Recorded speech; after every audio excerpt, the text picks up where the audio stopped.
असं आहे, उद्धव ठाकरेंना जर मला भेटायचं असेल किंवा आमची भेट व्हायची असेल तर ती लपून छपून करण्याची आवश्यकता नाही आहे. ती ओपनली देखील केली जाऊ शकते.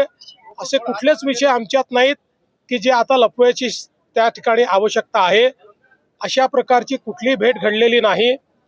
काही लोक जाणीवपूर्वक चुकीच्या पद्धतीनं खोट्या बातम्या देतात.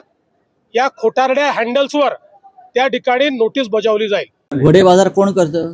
विरोधी पक्ष करत नाही ना.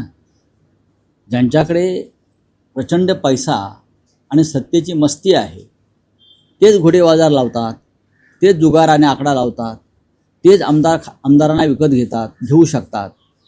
विरोधी पक्ष तर घोडे बाजारात उतरतच नाही कधी. हा इतिहास नाही आहे महाराष्ट्रात किंवा देशातला. एक जागा महाविकास आघाडीला मिळेल, त्या संदर्भात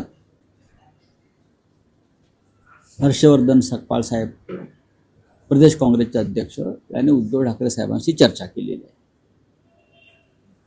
सुप्रियाताई सुळे किंवा त्यांच्या राष्ट्रवादी काँग्रेस पक्षाने त्यांची भूमिका जाहीर केलेली आहे.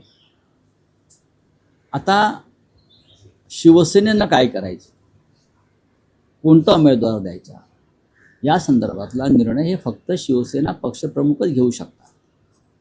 आता तुमचा जो मुख्य प्रश्न आहे की मुख्यमंत्री फडणवीस आणि उद्धव ठाकरे यांच्यात चर्चा झाली का, याचं उत्तर हे दोन नेतेच देऊ शकतील. नाही, पण तुम्ही या सगळ्या घडामोडींमध्ये महत्वाचे नेते आहात. मग तुमच्यापर्यंत काय माहिती आहे? बघा, माझ्याकडे माहिती असली तरी मी तुम्हाला का सांगू? अजून बऱ्याच गोष्टी घडणार आहेत राजकारणात. मी का सांगू? आता कशा करता त्याच्यावरती पाणी ओतायचं?